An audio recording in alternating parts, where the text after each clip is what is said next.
So this is my Chinese Carbon 29er, or Charbon as I like to call it. I recently sold this bike after having it for a year and a half, and I figured right now would be a perfect time to just do a final review on it and just talk about buying, riding, and then if I would recommend buying a Chinese carbon frame. I got this bike on eBay from a retailer called Sabato Bike Store, and they were really good with messaging me like back and forth talking about the frame, and so I decided to go with them. It came in 2 weeks, which is really fast considering it was coming from Asia, and it was really well bubble wrapped. It came in a box that said "works well." It's like pretty close to Specialized S works, but they're not trying to be legitimate here, I don't think. But that was buying the bike, but I know you guys want to know, how does it actually ride? Pretty well. I mean, it's just a total clone of a Specialized stump jumper. You can tell by just looking at it. It looks like they took the decals off of a store brand bike, but it's definitely not the same quality. The dropouts were very skinny, and I was always worried about them breaking, but I'll talk about that in a second. The geometry was the same, so it climbed really well. It was pretty good at descending. It was a little bit steep, 71.5 degree head angle, so that's pretty close to like a road bike head angle. But because of that, going around switchbacks was great, and I never had a problem with it there.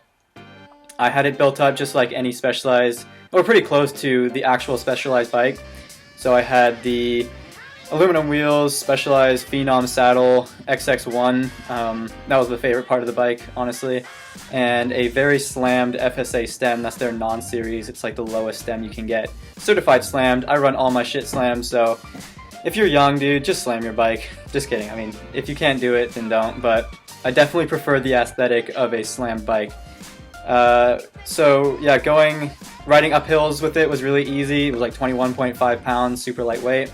Descending on it was a little bit sketchy because, like I said, the through axle interface where the bolt went through, it was really skinny, the amount of carbon that was actually there, so I'd end up checking it every single ride just for little cracks. Because there was actually another crack on the frame right near the seat tube, which never got bigger, but I'm not sure if you had a really hard hit if that would fail or not. That's the thing, Chinese carbon frames, you're not really getting any reliability promise whatsoever. But descending was good. When you go through a technical section, the rear end would flex quite a bit. That's just kind of normal of carbon frames in general, but this one you would feel it flexing. Going uphill, that was nice because, hardtails are known for being pretty abrupt and jarring on your back, and this bike was pretty comfy when you're going uphill. But would I recommend buying a Chinese carbon frame? If you're new to cycling, definitely not. I mean, when you're buying a bike from a bike shop, you're buying the bike fit, you're buying the maintenance that the guys at the shop will do for you, and all the technical stuff until you learn it yourself. So yeah, I mean, if you have a light bike, it's never going to feel as good as a heavier bike that fits you properly and all the gears shift well, and the brakes work. I mean, as long as the brakes are working, you're in pretty good shape. So for the experienced racer, sometimes people won't have the money to go out and buy a brand name frame. So for the experienced racer who knows how to do all their mechanical work, they know what size they are, it can be pretty good. Yeah, you can get a really good Chinese carbon frame for much cheaper than a brand name frame, but you're never going to be getting that reliability. You could get a bike that has a crack in it, and shipping it back could be a pain in the ass, and for me, I broke my frame before the season started and I needed a replacement, so I decided to go with a Chinese carbon. That's why I actually bought the Chinese carbon bike.